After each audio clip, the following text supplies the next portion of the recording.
E aí galera, beleza? Hoje eu vou trazer para vocês aqui 10 casos misteriosos que aconteceram no Brasil e até hoje permanece sem solução.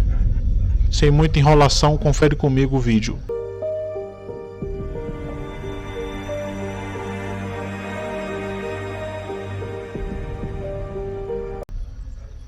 Em primeiro lugar, o corpo seco do cemitério, ocorrido em várias cidades do interior de São Paulo. Avistado em alguns cemitérios do Brasil, a entidade é descrita como um corpo mirrado, com um rosto feio e cheio de perebas. Segundo algumas pessoas que o avistaram, ele fica em cima do muro do cemitério com um ar de desespero e ao mesmo tempo como se estivesse pedindo socorro. Descreveu ao jornal do Guaçu Dona Maria Aparecida Soares Branco, que viu a criatura no cemitério da Bíblia, em Mogi Guaçu.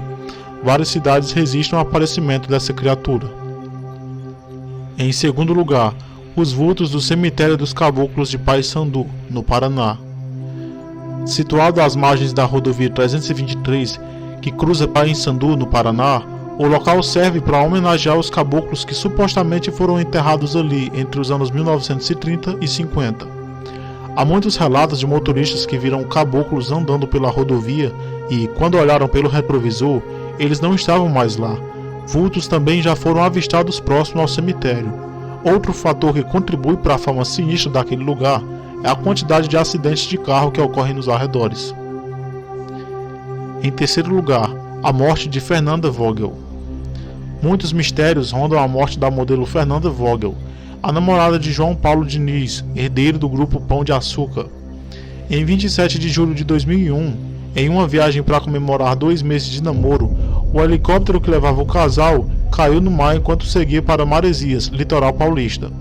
João Paulo e o copiloto conseguiram nadar até a praia, enquanto a modelo e o piloto morreram no acidente. Depois da tragédia, alguns sinais levantaram suspeitas de que a própria modelo tinha previsto sua própria morte, começando com a estranha coincidência do último comercial gravado por ela mostrando Fernando entrando no mar e lentamente desaparecendo. Em quarto lugar, a cidade fantasma de Fordlândia, no Pará. A cidade idealizada por Henry Ford, no meio da floresta, Fordlândia, fica às margens do rio Tapajós e era destinada à produção de borracha. Entretanto, depois da Segunda Guerra Mundial e do fim do ciclo da borracha no Brasil, a cidade foi abandonada e ganhou o título de Cidade Fantasma. Existe um documentário de 2008 sobre a cidade disponível aqui no YouTube para você assistir, e muitas fotos de Fordlândia antes e agora podem ser vistas aqui. Em quinto lugar, o incêndio do edifício Joelma, em São Paulo.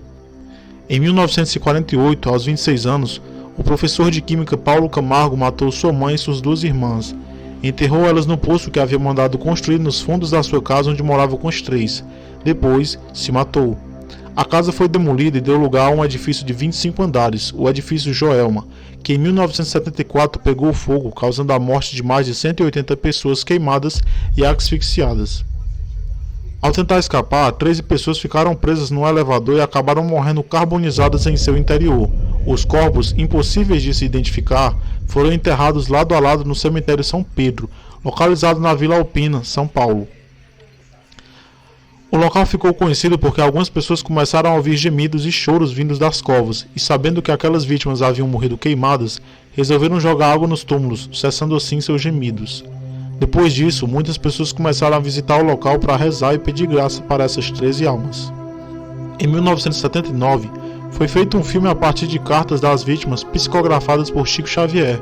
A equipe de filmagens de Joelma, 23º andar, relatou incidentes estranhos, como refletores caindo sem motivo aparente, além de uma sombra misteriosa que apareceu em uma foto da produção. Em sexto lugar, os ataques do chupa-cabra. O chupa-cabra é uma criatura que ganhou fama na década de 90 pela recorrência das mortes de várias cabras e outros animais nas fazendas do continente americano. Os animais amanheciam com pequenos furos pelo corpo e com o sangue totalmente drenado. O animal foi descrito de inúmeras formas, seja ele pequeno com um espinho nas suas costas, ou seja do tamanho de um pequeno urso e com garras. Na época, os casos foram amplamente encobertos pela mídia, e todos morriam de medo de sequer ouvir esse nome, chupa-cabra. O ET de Varginha, em Minas Gerais. Em janeiro de 1996, as amigas Liliane Silva, Valquíria Silva e Kátia Xavier moradoras da cidade de Varginha, no estado de Minas Gerais, viram em um terreno baldio que parecia ser uma criatura com aspecto humanoide, pele marrom viscosa, olhos grandes e vermelhos e 3 protuberâncias na parte superior de sua cabeça. Poucos dias depois, um policial envolvido na captura da criatura morreu de infecção generalizada. As autoridades informaram que o que as amigas tinham visto, na verdade, era um morador da cidade com problemas psicológicos. Muito divulgado pela mídia, o caso foi confirmado pelas amigas diversas vezes e também por outros moradores da cidade. As pessoas relataram uma movimentação estranha da polícia militar e do corpo de bombeiros no dia do incidente, e há ainda quem diga que o ET ainda está em poder do governo, mas em um prédio da Unicamp. Em 8º lugar, a Casa Assombrada em Buriti dos Lopes, no Piauí. A casa da rua Tiradentes, em Buriti dos Lopes, pode ser considerada um caso de poltergeist.